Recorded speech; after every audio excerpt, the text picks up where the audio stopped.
बिस्मिल्लाहिर्रहमानिर्रहीम। अस्सलाम वालेकुम। क्या हाल है आप सबके, मेरी प्यारी सी यूट्यूब फैमिली। और आज मेरे पास जो है वो वीडियो बनाने के लिए कुछ भी नहीं था। और अब लाइट खोली है तुमने?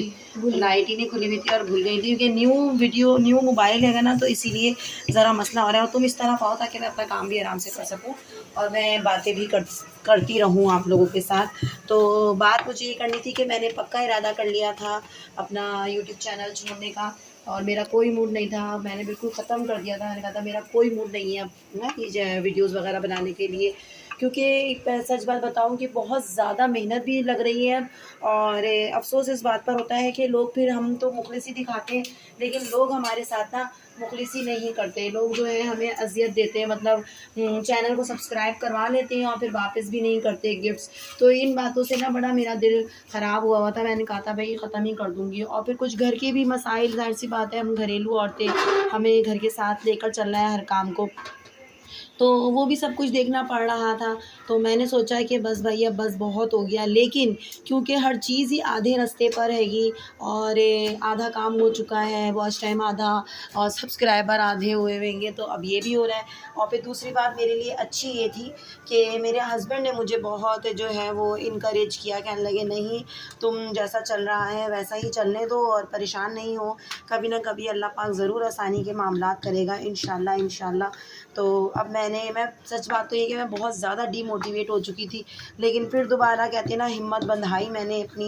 मैंने कहा नहीं यार अब चलो फिर से दोबारा कोशिश करते हैं। तो इसीलिए आज मेरे पास कुछ भी नहीं था। यहाँ मैं बना रही हूँ अंडे छोले का सालन। तो ये मेरे उबल रहे हैं अंडे, और ये देखिए मैंने रात को दोपहर में ना छोले अपने तैयार करे, कितने मज़े के लग रहे हैं, जिनको दिल चाह रहा है तरकारी वगैरह से खाएँ। तो इसमें मैं अंडे डाल दूँगी तो ये और अच्छे हो जाएंगे।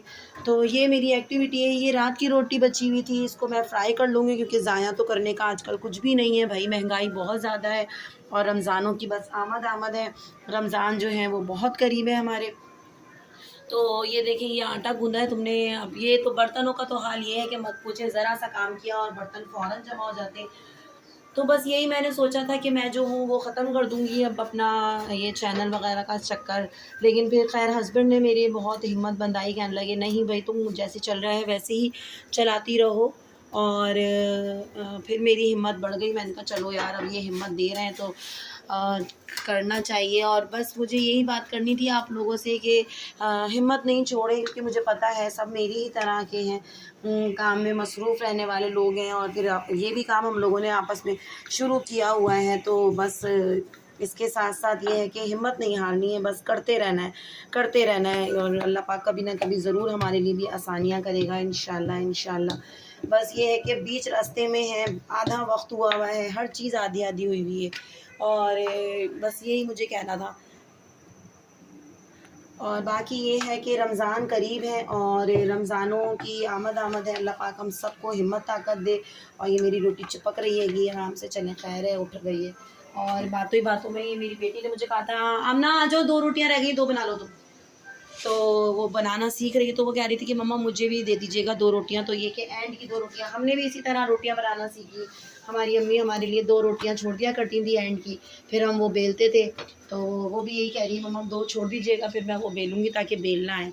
और बेलना ही मुश्किल है, सेकना तो आसान है, रोटी तो सीखी जाती है तवे पे डाल दो तो। तो अब ये देखें ये रोटी बेलेंगी अपनी खुद से।